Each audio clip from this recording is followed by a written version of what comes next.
CV Rome channel ప్రేక్షకులకి నమస్కారం. ధర్మ సందేహాలు కార్యక్రమానికి స్వాగతం.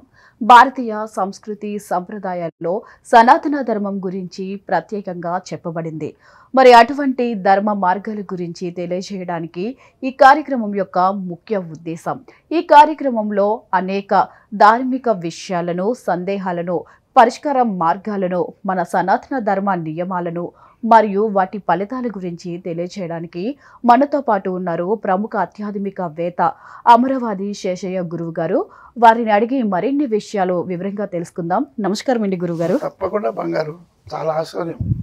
వైశాలి అంటేనే విశాలమైన మనసు కలది. అడుగు బంగారు. గురుగారు, మనం ఈ కార్యక్రమాన్ని ముందుకు ఒక చక్కటి శ్లోకంతో ప్రారంభిద్దాం. తప్పకుండా నాన్న, తప్పకుండా. హనుమంతుడు మనకు చాలా ఇష్టమైనటువంటి గురువు, శ్రీరామ పతాగ్నుడు. సర్వ కళ్యాణ దాతారాం సర్వ ఆపత్ హర మారుతిం అపార కరుణామూర్తిం ఆంజనేయం ప్రణమామ్యహం. తప్పకుండా అడుగు నాన్న. గురువు గారు, మనం ఈ మధ్యలోనే గణపతి నవరాత్రులు జరుపుకున్నాం కదా. మరి గణపతుడు కూడా శివస్వరూపుడే, అలాగే ఆంజనేయ స్వామి కూడా శివస్వరూపుడే. మరి ఏ పూజ చేసినా పూజ ప్రారంభంలోని మళ్ళీ పూజ ముగింపులోని కూడా వాళ్ళని తలుచుకుంటాం కదా. ఏ విధంగా తలుచుకుంటే మంచిది? తప్పకుండా నాన్న, చాలా మంచి ప్రశ్న. ఎందుకంటే అటు గణపతి, ఇటు హనుమంతుడు ఇద్దరు ఈశ్వరాంశ సంభూతులు. అందువలన ఏడేడు భువనాలను పాలించేటువంటి వాడు, అటువంటి జగద్ రక్షకుడు పరమేశ్వరుడు. అటువంటి దేవాది దేవుడు, మహాదేవుడు, సాంబశివుడు, బోళాశంకరుడు, లయకారకుడు. అటువంటి గొప్పనైనటువంటి పరమేశ్వరుని అంశలో జనించినటువంటి వాళ్ళు కాబట్టి అటువంటి ఈశ్వరాంశ సంభూతులైనటువంటి ప్రమద గణపతి, ప్రమద గణములకే అధిపతిగా ఈశ్వరుని చేత చెప్పబడినటువంటి వాడు గణపతి. మనం ఈ మధ్యనే అద్భుతంగా గణపతి నవరాత్రులు చాలా బాగా చేసుకున్నాం. గణపతి ఉత్సవాల్లో వారిని సంబంధించిన ఎన్నో కథలు చెప్పుకున్నాం. అలాగే నువ్వు అడిగిన ప్రశ్నలో హనుమంతుడు కూడా ఈశ్వరాంశ సంభూతుడు. అటువంటి ఈశ్వరుని యొక్క తేజస్సే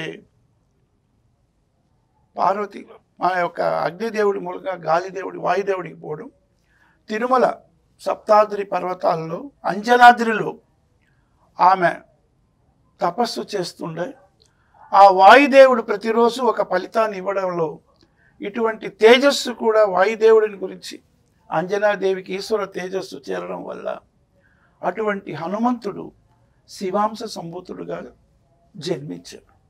కాబట్టి మనకు శివాంశ సంభూతులైనటువంటి ఇద్దరు కూడా ఎందుకు ప్రధానం అంటే, మనకు పార్వతీ పరమేశ్వరులు సనాతన దంపతులు. అందుకే వాగర్ధావివ సంపృక్తౌ వాగర్ధ ప్రతిపత్తి జగత పితరౌ వందే పార్వతీ పరమేశ్వరు.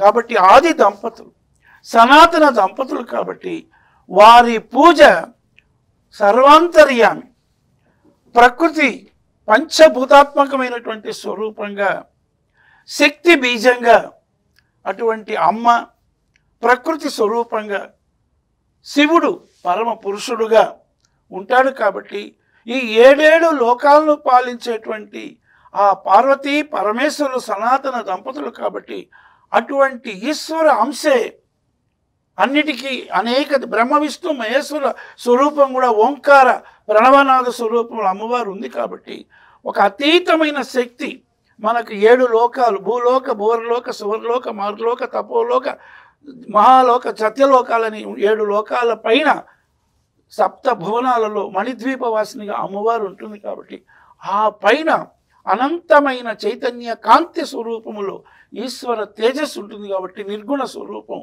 అటువంటి గొప్పనైన తేజస్సు కలిగినటువంటి ఈశ్వరాంశ. కాబట్టి ఈ సర్వాంతర్యామి, కాబట్టి అన్ని లోకాలకు అధిపతి. కాబట్టి అటువంటి ఈశ్వరాంశతో ఉన్నటువంటి అటు వినాయకుడైన, ఇటు హనుమంతుడైన త్రేతాయుగములో సాక్షాత్తు శివాంశ, మహావిష్ణువంశ అయిన వాడు శ్రీరాముడు.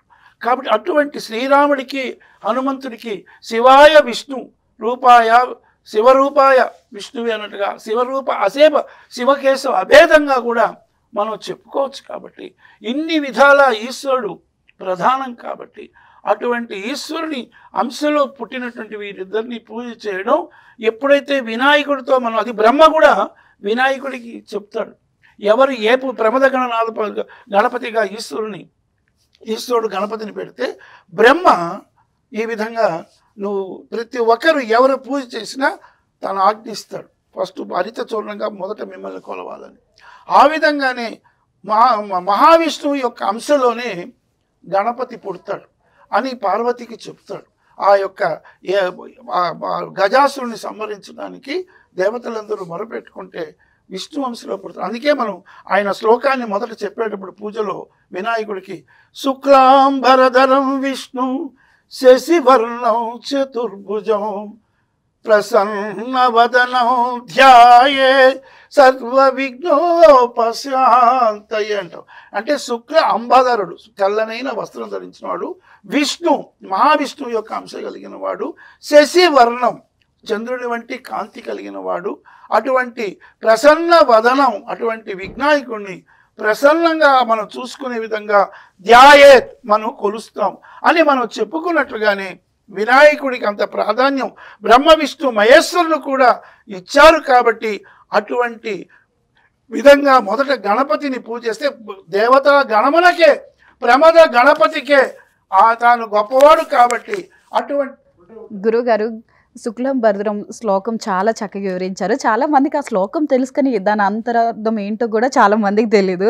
ప్రతి ఒక్కరం పూజ చేసేటప్పుడు ఆ శ్లోకం ముందుగా చదువుతుంటాం గణపతిని పూజించేటప్పుడు. కాకపోతే దాని శ్లోకం చాలా చక్కగా వివరించారు ఈరోజు.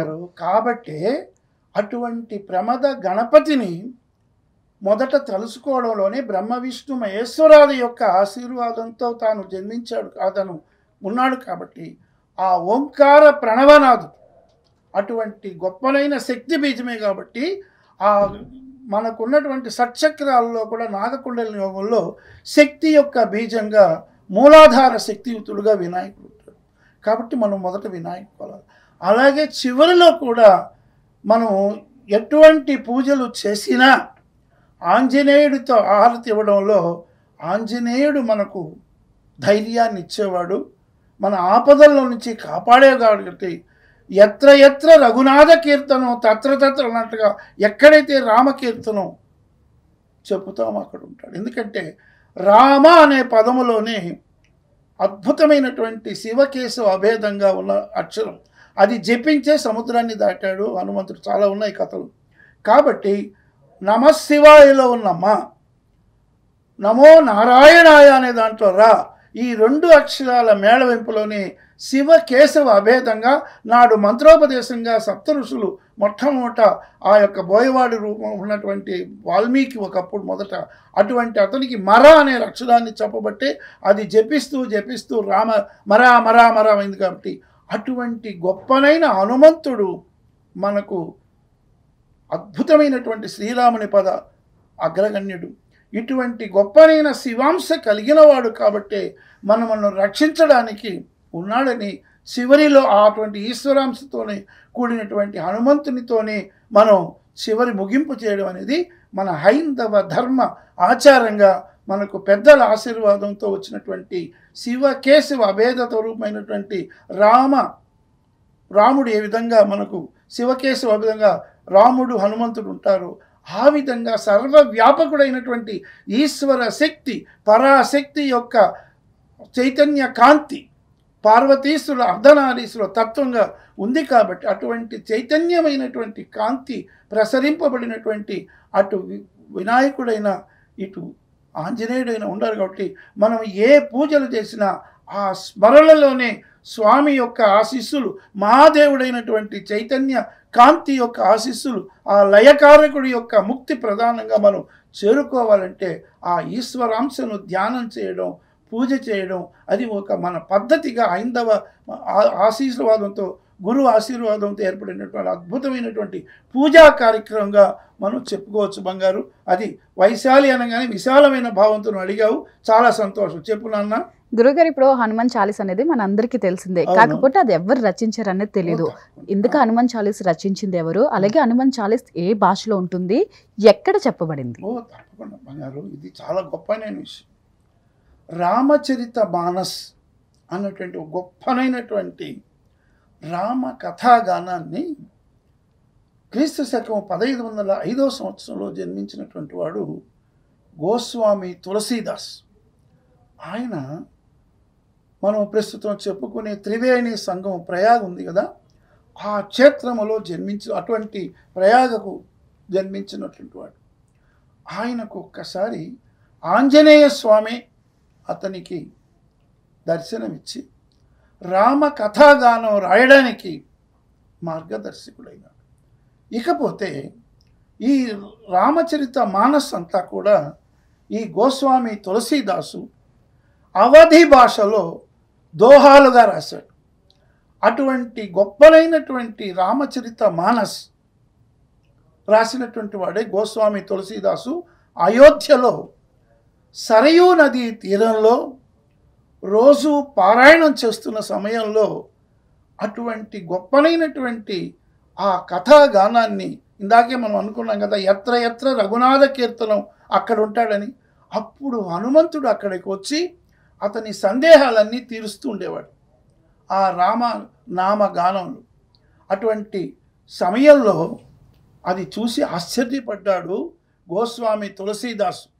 వెంటనే అటువంటి హనుమంతుని గూర్చి, ఆయన ఆపదోద్ధారకుడు కాబట్టి, సంకటహర విమోచకుడు కాబట్టి, ఇప్పటికీ కూడా కాశీలో సంకటహర విమోచన అని చెప్పి తులసీదాసు స్థాపించినటువంటి హనుమంతుడి దేవాలయం, మన యొక్క సంకటాలు బాధలన్నీ పోగొట్టేవాడు. అలా హనుమంతుడి పైన 40 దోహాలుగా అవధి భాషలో రచించాడు గోస్వామి తులసీదాస్. అందులో 24 దోహాలు సీతారామచంద్రులను కీర్తించడం, 16 దోహాలు హనుమంతుని కీర్తించడం అవుతుంది. అందువల్ల ఎవరైతే ఈ హనుమంతుని హనుమాన్ చాలీసాను ప్రతినిత్యం 11 సార్లు జపం చేస్తూ 108 రోజులు జపం చేయగలిగితే తప్పకుండా ఆంజనేయ స్వామి ఆశీస్సులతో మనకున్నటువంటి ఈతి బాధలు కానీ, లేక అనేక మంది బాధపడేటువంటి రోగాలు కానీ, లేదంటే మనకున్నటువంటి దుష్ట శిక్ష రక్షణగా ఆయన దానవ సంహారం ఒకటి, మనకున్న మానసిక వ్యధలన్నీ కూడా పోవడానికి ఈ హనుమాన్ చాలీసా చాలా గొప్పది. అందువల్ల మంగళవారం మారుతి వారం అంటారు కాబట్టి ఈ విధంగా అద్భుతమైనటువంటి ఆ యొక్క రామచరిత మానస్ రాసిన గోస్వామి తులసీదాసు చేత రచింపబడిందే ఈ హనుమాన్ చాలీసా. ఇది 40 దోహాలు అవధి భాషలో. ఇది బంగారు అడిగిన ప్రశ్నకు సమాధానం. గురుగారు కాలర్ లైన్ లో వెయిట్ చేస్తున్నారు, కాల్ తీసుకుందాం. హలో. హలో, నమస్కారం అండి. నమస్తే అండి, మీ పేరు?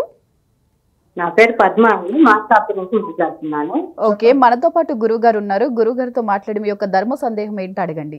చెప్పండి అమ్మా. నమస్కారం అండి గురువు గారు. చాలా సంతోషం, చెప్పండి తల్లి. ఏకాదశి ఫాస్టింగ్ చేస్తామండి మేము. ఏకాదశి అయితే అందులో ఏకాదశి ఎలా వాడకూడదు అంటున్నారు, ఎందుకోసం? పద్మ గారు మరొకసారి సరిగ్గా అడగండి. బాగా స్పష్టంగా నిదానంగా చెప్పండి తల్లి. పద్మ గారు కొంచెం టీవీ వాల్యూమ్ తగ్గించి. ఏకాదశి ఫాస్టింగ్ ఉంటామండి ప్రభు. అవును. హలో చెప్పండి. ఏకాదశి రోజు ఉపవాసం ఉంటారు మీరు? ఏకాదశి ఫాస్టింగ్ ఉన్నప్పుడు మనకు డ్రై ఫ్రూట్స్ అన్ని అభిషేకం జరుగుతాయి కదా, అయితే అందులో తేనె కలిపితే తినకూడదు అంటారు, ఎందుకోసం? అమ్మా, ఏకాదశి వ్రతం అనేటువంటిది మహావిష్ణువుకు ప్రీతికరమైంది. కట్ అయింది మా కాలు, కట్ అయింది. పద్మ గారు మీరు టీవీ చూస్తూ మాట్లాడకండి. గురువు గారు అడిగింది ఏంటంటే, తొలి ఏకాదశి రోజు ఫాస్టింగ్ ఉంటామా, ఆ రోజు డ్రై ఫ్రూట్స్ ప్రసాదంగా పెడతాం కదా, ఆ ప్రసాదంలో నెయ్యి కలుపుకుని తినకూడదు, తేనె కలుపుకుని తినకూడదు అంటారు, ఎందుకు? కొంతమందికి కొన్ని చోట్ల కొన్ని విధాలుగా ఉంటుంది. అక్కడ తినకూడదు అంటే అది తీపి కాబట్టి తినకూడదు అనే భావన, ద్రవ పదార్థం. కానీ డ్రై ఫ్రూట్స్ పదార్థంగా చెప్పినప్పుడు పండ్లు నైవేద్యం పెట్టి పళ్ళు తీసుకోవచ్చు. నెక్స్ట్ అలాగే ఏకాదశి ఉపవాసం ఉంటే ద్వాదశి రోజు ఉదయం కాలమే 10 గంటల లోపల భోజనం చేయాలి. అది ఆమె ప్రశ్నలో ఉన్న సమాధానం. ఆమె పూర్తిగా అడగలేదు. చెప్పమ్మా. గురువుగారు ఇప్పుడు పితృపక్షాలు జరుగుతున్నాయి కదా అవును. గురుగారు, అసలు ఈ పితృపక్షాలు అంటే ఏమిటి? తప్పకుండా చాలా ఇప్పుడు జరిగేదే పితృపక్షాలు నాన్న. ఎప్పుడైతే భాద్రపద మాసం, మొన్ననే మనకు చంద్రగ్రహణం అయింది కదా 11వ తేదీ, పౌర్ణమి తర్వాత ఇప్పటి నుంచి ఇప్పుడు జరిగే అమావాస్య 21వ తేదీ వస్తుంది. ఈ రోజులన్నిటినీ కూడా పితృపక్షాలు అంటారు. అంటే ఈ రోజుల్లో మన పెద్దలు మన ఇంటిలో చనిపోయినటువంటి పితృదేవతల కోసం చేసేటువంటి ఒక ఆరాధన, పితృదేవతల ముక్తి కోసం వారికి ఈ యొక్క పితృపక్షాలలో ఏదైనా ఒక నదీ తీరంలోకి వెళ్ళి లేకపోతే ఇంట్లోనైనా సరే వారికి శ్రాద్ధ కర్మలు చేయడం, అలాగే వారికి పిండ తర్పణం కూడా చేయాలి. అలాగే మహాలయ అమావాస్య కూడా 21వ తేదీ వస్తుంది కాబట్టి మహాలయ అమావాస్య పితృపక్షములో చాలా ముఖ్యం. పితృదేవతలు ఈ సమయంలోనే దక్షిణ దిశలో నుంచి పితృదేవతలు వస్తారు, యమధర్మరాజు దక్షిణం. అటువంటి విధంగా దక్షిణ దిశలో కూర్చొని పితృదేవతలకు తర్పణం వదలాలి.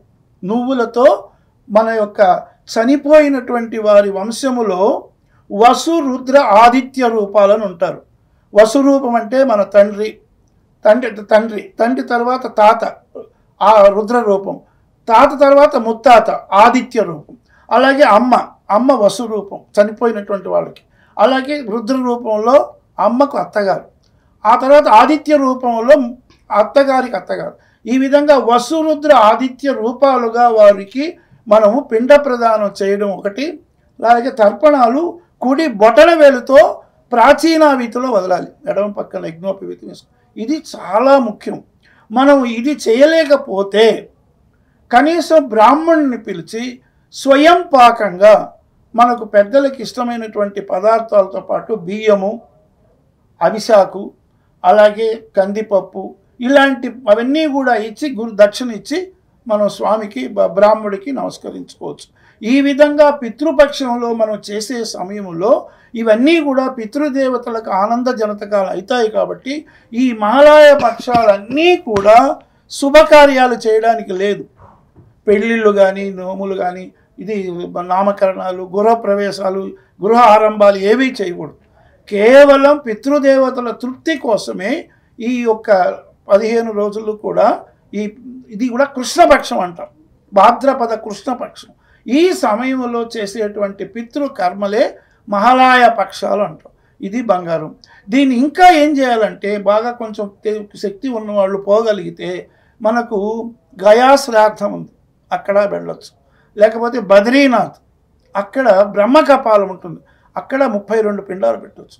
అలాగే గయలో ప్రణీత నది ఉంటుంది, అలాగే మర్రి చెట్టు 32 పిండాలు ఒక్కొక్క చోట పెట్టవచ్చు.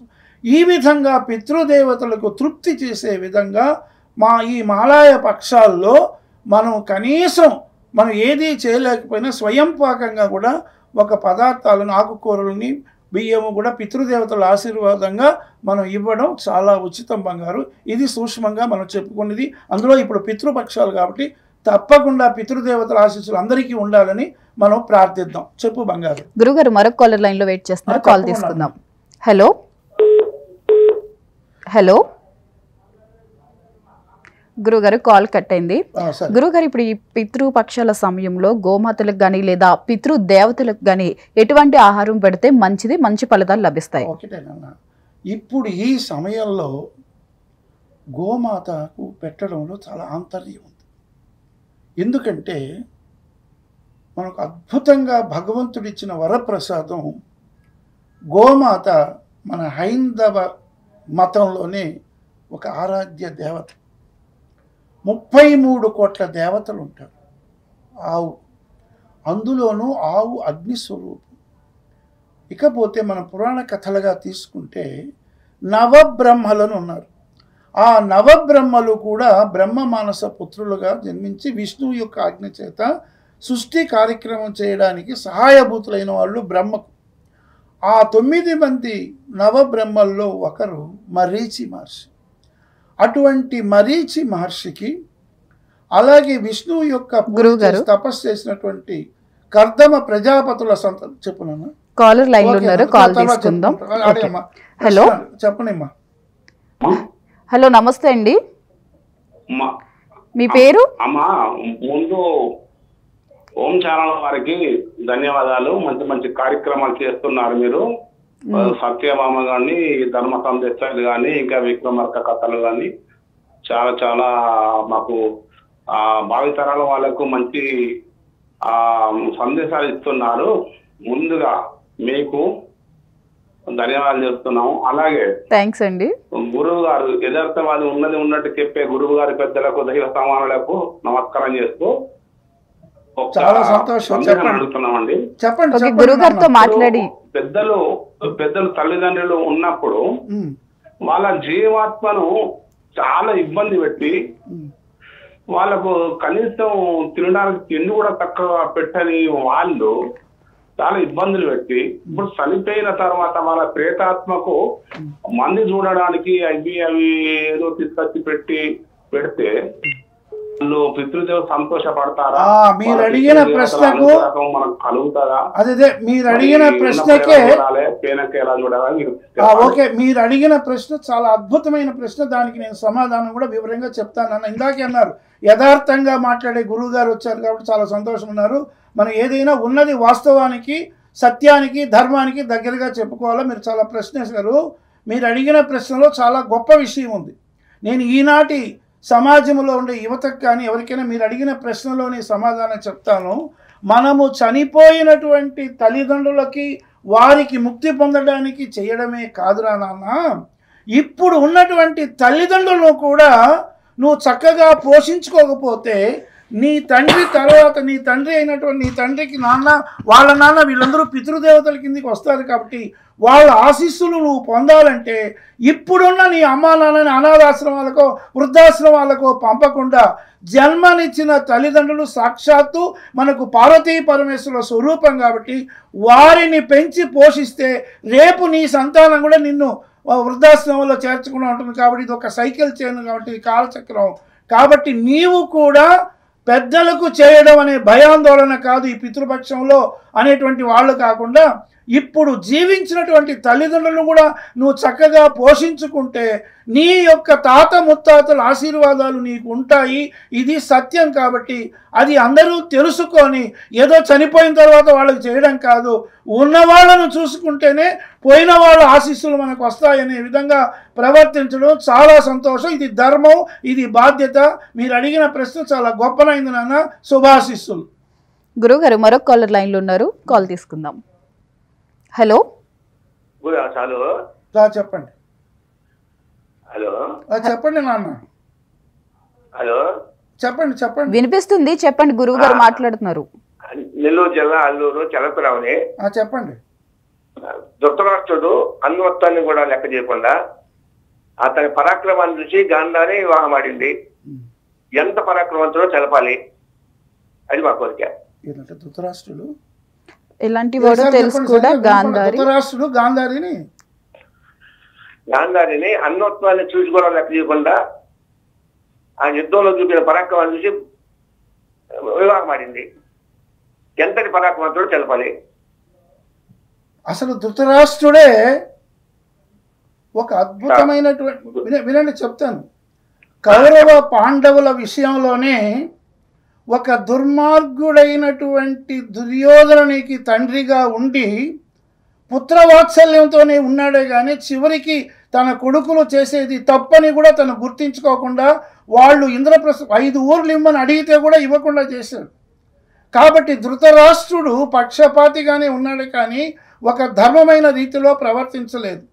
అలాగే కృష్ణ పరమాత్మ పాండవులకు పక్షపాతిగా అన్నారు కానీ ఆయన ధర్మం కోసమే భారతం, ఆ ధర్మం నిలపడం కోసమే కృష్ణ పరమాత్మ చేశాడు. కాబట్టి గాంధారి కూడా తన కుమారుడైనటువంటి దుర్యోధన్ని ఒళ్ళంతా తివుడుతూ ఉన్నప్పుడు తొడ పట్టుకున్నప్పుడే నీకు చావు ఉంటుందని చెప్తుంది. ఆవిడికి అన్నీ తెలుసు గాంధారికి. ఈ విధంగా దుష్టమైనటువంటి కుమారులను పొందినటువంటి వారు గాంధారి ధృతరాష్ట్రులు. కాబట్టే కౌరవులకు కురువంశము నశించిపోవడానికి కూడా కారణభూతమైంది వీరి యొక్క అక్రమమైనటువంటి విషయాలు. కాబట్టి మీరు అడిగిన ప్రశ్నలో కృష్ణ పరమాత్మే లేకపోతే పాండవులకు ధర్మం లేదు, న్యాయం లేదు. ఇది మీరు అడిగిన ప్రశ్నలో సూక్ష్మాతి సూక్ష్మం. చెప్పండి అమ్మ. గురువుగారు ఇందాక మధ్యలో ఆపేసాం. ఈ పితృపక్ష సమయంలో గోమాతలకు పితృదేవతలకు ఏ ఆహారం పెడతారు? గోమాతకి 33 కోట్ల దేవతలు ఉంటారు బంగారు. అటువంటి గోమాతని మనం చివరిలో కూడా స్వస్తి వాక్యం అని ఒకటి ఉంటుంది ఒక పూజ చేసేటప్పుడు. స్వస్తి ప్రజాభ్యాం పరిపాలయంతాం న్యాయేన మార్గేణ మహిన్మహీనాం గోబ్రాహ్మణేభ్యో శుభమస్తు నిత్యం లోకా సమస్త సుఖినో భవంతు. ఎక్కడైతే గోవులు, ఎక్కడైతే బ్రాహ్మణులు పూజింపబడతారో అక్కడ దేశం సుభిక్షంగా ఉంటుందని నాకు. అంటే గోమాతని సృష్టించినటువంటి వాడే, ఇందాక మనం మధ్యలో మర్చాం, మరీచి మహర్షికి కళకు జనించినటువంటి వాడే కశ్యపుడు. అటువంటి కశ్యపుడు మనం ఋషుల గాథల్లోకి వెళితే పూర్వకాలం ఏంటంటే ఆ ప్రాజెక్టు తిరుపతి వేద విశ్వవిద్యాలయం నేను చేశాను ఋషుల గాథలని. మన ఓం ఛానల్లో కూడా 88 ఎపిసోడ్లు చెప్పాను ఋషుల దివ్య గాథలని. కాబట్టి అటువంటి కశ్యపుడు కళకు మరీచికి జన్మించిన అతనికి 13 మంది భార్యలు, దక్ష ప్రజాపతి కూతురు.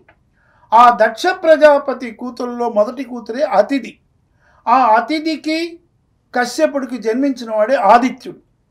అలాగే దితికి పుట్టినటువంటి వాడు హిరణ్యాక్ష హిరణ్యకశిపుడు. ఆ విధంగా గోగణాన్ని కూడా సృష్టించిన వాడు కశ్యపుడు. అటువంటి కశ్యప ప్రజాపతి అద్భుతమైనటువంటి సృష్టి కార్యక్రమంలో గోగణం సృష్టించాడు. కాబట్టి గోవు సాక్షాత్తు 33 కోట్ల దేవతల స్వరూపం. కాబట్టి అందుకే ఈ యొక్క ముఖ్యంగా పితృపక్షములో గోవుకు పితృదేవతల ఆశీస్సులుగా ముఖ్యంగా మహావిష్ణువు యొక్క స్వరూపంగా నువ్వులు ఉంటాయి. అవి మనం తర్పణం వదులుతాం కదా, అలా విధంగా నువ్వులు కానీ బెల్లము కానీ బియ్యము కానీ గోమాతకు పెట్టడం చాలా పుణ్యం. అలాగే నాన్న ఇంకొకటి, ప్రతి అమావాస్య రోజు కూడా మనం గోమాతకి వీలైనంత వరకు కూడా మనకు శక్తి వంచన లేకుండా గోశాలకు వెళ్ళి గోవులకు నువ్వులు బెల్లము కనీసం ఒక 5 అరటిపళ్ళు పితృదేవతలకు అందే విధంగా చేయొచ్చు. అలాగే అమావాస్య రోజు పితృతర్పణం చేయాలి. అలాగే తిథి వచ్చినప్పుడు కూడా, చనిపోయిన వారి తిథి వచ్చినప్పుడు కూడా అప్పుడు కూడా పిండ ప్రదానం చేసిన తర్వాత గోవుకు ఆ పిండాన్ని పెడతాం. లేకపోతే నీళ్ళలో జలచర లేదంటే నిప్పులు అంటాం. ఈ విధంగా గోవులు 33 కోట్ల దేవతలు కాబట్టి అటువంటి పితృదేవతలకి ఈ పితృపక్షంలో పెట్టవచ్చు. అలాగే 21వ తేదీ వచ్చే మహాళయ అమావాస్య రోజు కూడా మనం ఈ పితృపూజ చేసి, పితృదేవతలు కూడా దేవతాలోకంలో ఉంటారని కాబట్టి మనము వారికి సంబంధించి ఆ యొక్క అమావాస్య రోజు గోవులకు పెట్టడం చాలా పుణ్యపదం. గోవు మన హైందవ మత దేవతా స్వరూపం. కాబట్టి ఎక్కడైతే గోవులు, ఎక్కడైతే బ్రాహ్మణులు, దైవాధీనం జగత్సర్వం మంత్రాధీనంతు దేవత తన్మంత్రం బ్రాహ్మణాధీనం బ్రాహ్మణో మమ దేవత అంటారు. కాబట్టి అటువంటి దైవాధీనమైనటువంటి జగత్తంతా మంత్రాధీనం, అటువంటి మంత్రాలు బ్రాహ్మణాధీనం, అటువంటి బ్రాహ్మణులు భూసూరులు. కాబట్టి వారికి నమస్కరించాలి. ఇటువంటి గొప్పనైన మన యొక్క ఐందవ సంస్కారం గొప్పది. కాబట్టి ఈ విధంగా గోమాతకు పెట్టడం, బ్రాహ్మణులను సత్కరించడం కూడా ఈ అమావాస్య రోజు చాలా మంచిదమ్మా. పితృదేవతల ఆశీస్సులు. అది బంగారు. తర్వాత గురుగారు మరొక కాలర్ లైన్ లో వెయిట్ చేస్తున్నారు, కాల్ తీసుకుందాం. హలో హలో, నా పేరు లక్ష్మి అండి. లక్ష్మి గారు నమస్తే అండి. ఎక్కడి నుంచి కాల్ చేస్తున్నారు? తాడేపల్లి కూడా. ఓకే, మనతో పాటు గురువు గారు ఉన్నారు. గురువు గారితో మాట్లాడి మీ యొక్క ధర్మ సందేహం ఏంటో అడిగి తెలుసుకోండి. చెప్పండి తల్లి. నమస్కారం గురుగారు. చెప్పండి అమ్మా. గాయత్రి మంత్రం అనేది గురుగారు ఎవరైనా చదువుకోవచ్చా? గురువుల దగ్గర ఉపదేశం తీసుకోవాలా? అమ్మా, గాయత్రి మంత్రం అనేటువంటిది బ్రహ్మశ్రీ విశ్వామిత్రుడు సృష్టించిందమ్మా. త్రేతాయుగములో సూర్యుడు కులదైవమైనటువంటి వాడు శ్రీరాముడికి. అటువంటి గొప్పనైనటువంటి మంత్రం సవితృ మంత్రం అంటారు, సూర్యనారాయణ మంత్రం. దాన్ని రామాయణములో ఉన్న 24 అధ్యాయాల్లో ఉన్నటువంటి 24 అధ్యాయాల్లోని అక్షరాలు, మొదటి అక్షరాలు తీసుకొని గాయత్రి, సావిత్రి, సరస్వతి అని ఓం భూర్భువస్సువః తత్సవితుర్వరేణ్యం భర్గో దేవస్య ధీమహి ధియో యో న ప్రచోదయాత్ అనే 24 అక్షరాలతో కూడిన గాయత్రి మంత్రం ఎవరైనా స్మరించుకోవచ్చమ్మా. కానీ ఆడవాళ్ళైతే ఇంటికి దూరమైనప్పుడు చేయకూడదు, తప్పది. మిగతా రోజుల్లో బ్రాహ్మణులు కానీ ఎవరైనా సరే గాయత్రిని మనసులో ధ్యానం చేస్తే సూర్య నమస్కారం చేసినంత పుణ్యం. అలాగే గాయత్రిని జపించిన తర్వాత 5 సార్లు సూర్యుడికి అర్ఘ్యం వదలడం చాలా ముఖ్యమమ్మా. ఒక రాగి పాత్రలో నీళ్ళు తీసుకొని గాయత్రి మంత్రం గాయత్రి పరమో మంత్ర అని పేరు కాబట్టి దోషం లేదమ్మా. గాయత్రి మంత్రాన్ని మన ఏవ జాయతే ఇది మంత్ర అన్నట్లు మనసులో జపించుకోవచ్చమ్మా. అది అద్భుతమైన నరాలకు ఒక శక్తి, జ్ఞాపక శక్తి కూడా ఉంటుంది. కాబట్టి గాయత్రి అనేది సూర్యనారాయణకి సంబంధించిన మంత్రం కాబట్టి ఈ 24 అక్షరాలతో కూడిన గాయత్రి సావిత్రి సరస్వతిని ఈ మంత్రాన్ని జపించడంలో ఏ దోషం లేదమ్మా, చాలా పుణ్యప్రదం. గురువుగారు ఇందాక మహాలయ పక్షం గురించి చెప్పారు కదా, అసలు ఈ మహాలయ పక్షంకున్న విశిష్టత ఏంటి? ఆ రోజు పితృపక్షాన్ని ఏ విధంగా పూజిస్తే మంచిది? ఇందాకే చెప్పాను కదా బంగారు, మహాలయ పక్షం అంటేనే ఈ అమావాస్య రోజు చేసేటువంటి దాన్ని. ఈ యొక్క భాద్రపద మాసములో వచ్చేటువంటి ఈ 15 రోజుల్ని కూడా పితృపక్షాలు అంటాం కదా. ఈ పితృపక్షాల్లో చివరిది అమావాస్య, ఆ తర్వాత ఆశ్వీజ మాసం వస్తుంది. అందువలన ఆ రోజు అమావాస్య రోజు పితృదేవతలకి తప్పకుండా మనం ఏదైనా చేయాలి. అర్థమైందా? అలాగే ఇంకా చాలా విషయాలు ఉన్నాయి.